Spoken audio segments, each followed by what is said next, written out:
네, 안녕하십니까. 동학개미 구독자 여러분들, 성북개미입니다. 오늘 대한전선 방송 한번 드려보도록 하겠습니다.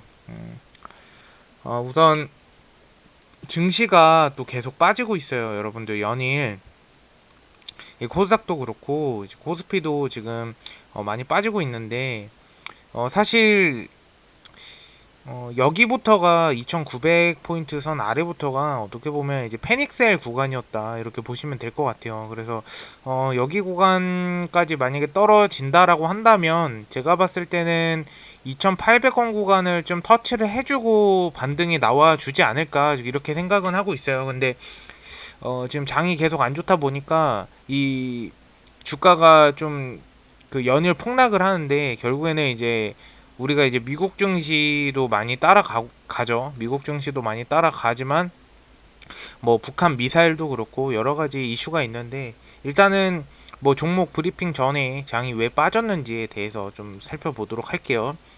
일단은 대한전선 같은 경우는 코스피 이게 유가증권 시장 종목이고요. 우선적으로는 이제 지수가 연일 빠지고 있다. 지수가 연일 빠진 이유는 일단 오늘도 보시면 안 나오지? 죄송해요.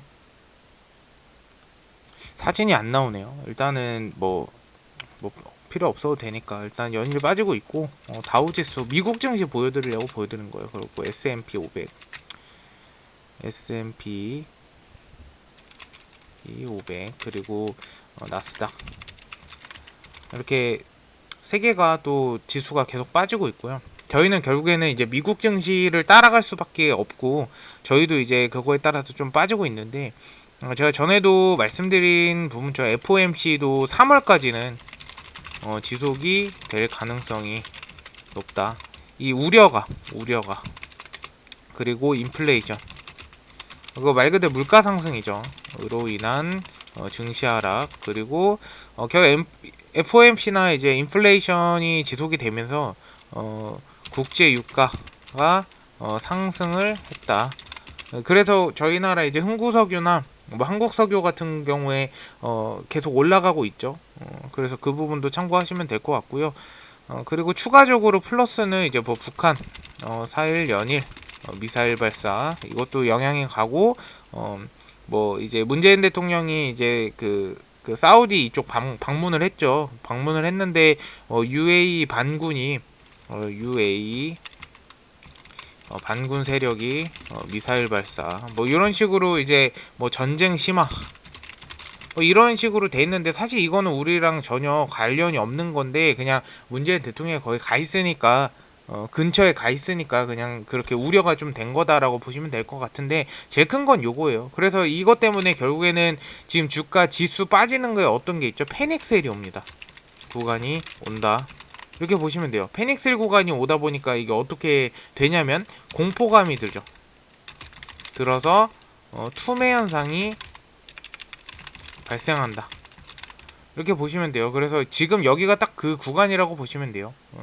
그래서 이 부분은 시황이죠. 이제 하락한 이유에 대해서 제가 설명을 드린 부분이니까 이런 부분으로 인해서 아마 이틀 동안 더 하락할 가능성이 분명히 있어요.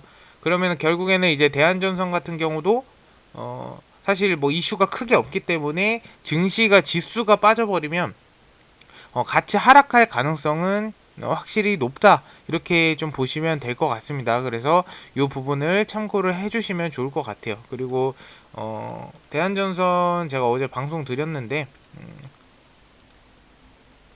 댓글 한번 확인을 해보도록 할게요. 일단은 실망한 중대장님 오랜만이세요. 사실 대한전선 성북개미님 공식 추천주도 아닌데 매일 이렇게 돌봐주셔서 감사합니다. 네, 그쵸. 저는 근데 대한전선이 어쨌든 간에 굉장히 좋은 종목이라고 생각을 하기 때문에 계속 꾸준하게 방송을 드리는 부분인 것 같아요. 이혜정님도 감사드리고요. 신재현님 감사드립니다. 김성대님도 감사드립니다. 하종원님 궁금합니다. 21일까지 만주를 들고 있으면 4,500주 정도를 유증을 받는다는 건가요? 받고 추가 매수를 더 할 수 있는 건가요?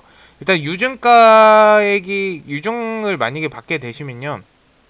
이 유증에 대한 금액을 어쨌든 예수금을 넣어놔야지 참여가 가능한 거예요. 예수금을 유증 일자에 정확히 넣어 놓으셔야지만 이제 유증 참여가 가능하다. 만약 4,500주면 4,500주에 반하는 뭐 예를 들어 2,000원이라고 하면 한 800만 원 이 정도를 넣어놔야겠죠. 그래야지 이제 받을 수 있고, 추가 매수를 하는 부분은 일단은 뭐 유상증자 금액이 확정 발행가액이 정해지면 이 정해진 부분 가서 주가가 떨어지거나 이럴 때 사셔야 돼요.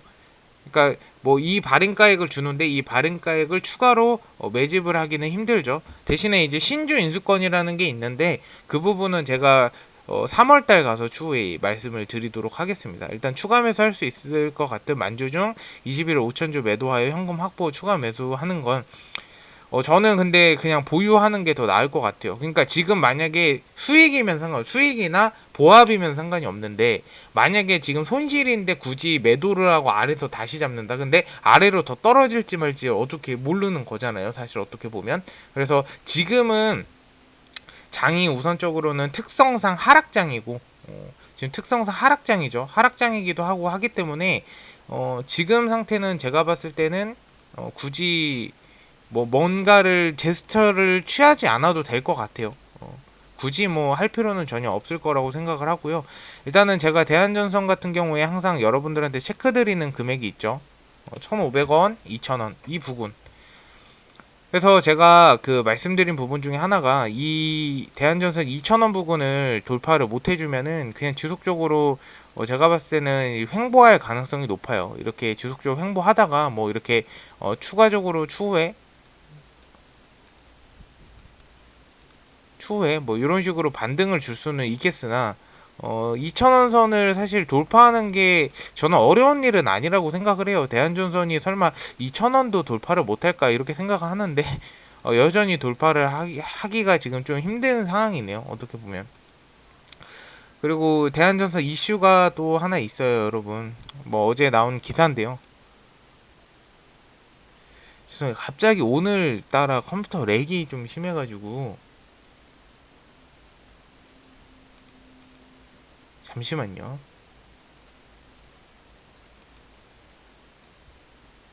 오늘 왜 이렇게 렉이 갑자기 심한 거지?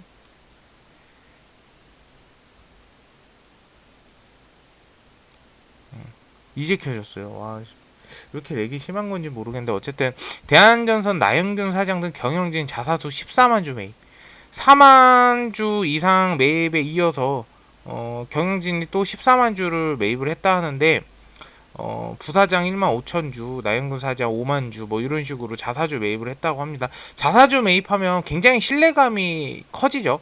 일단은 경영진의 자사주 매입과 유상증자 참여는 대한전선의 새로운 도약에 대한 강한 의지와 기업 가치를 높이겠다는 자신감이 반영이 됐다. 그래서 경영진이 한마음이 되어 책임 경영에 앞장서겠다는 각오의 표명이다. 그래서 2022년은 호반그룹으로 편입 이후 준비해온 여러 사업들이 가시적인 성과로 드러나는 해가 될 것이라며 에너지와 환경 등 여러 분야의 문을 열고 회사를 성장시킬 수 있는 신사업을 적극 추진하겠다라고 하죠. 그래서 굉장히 지금 대한전선에 좀 신뢰가 가는 방향으로 좀 치우치고 있어요. 시장 관심도도 만약에 이렇게 된다라고 하면 일단 주변이 좋게 생각하면 이슈가 나오면은 주가를 확 올려버릴 가능성이 높죠. 오늘 같은 경우에는 또 개인 물량들이 많이 받아 먹었고요. 외국인하고 기관계는 매도를 좀 했다. 근데 금융투자는 지속적으로 매집이 들어오고 있다. 일단은 뭐 2,000원이 넘어가지 않으면 그냥 이대로 횡보한다라고 보시면 돼요.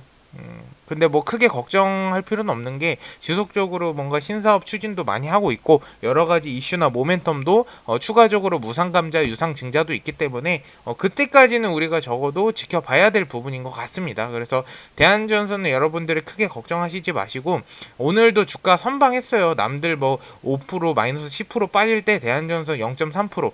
근데 이거 사실 바닥권이기 때문에 안 빠진 것도 사실 있죠. 어떻게 보면. 그래서 앞으로도 이제 대한전선 꾸준히 방송 드릴 텐데요. 궁금하신 거 있으시면 유튜브 댓글에 질문 남겨주시면 질문 통해서 다음날 방송 때 제가 피드백 다시 한번 드릴 테니까요.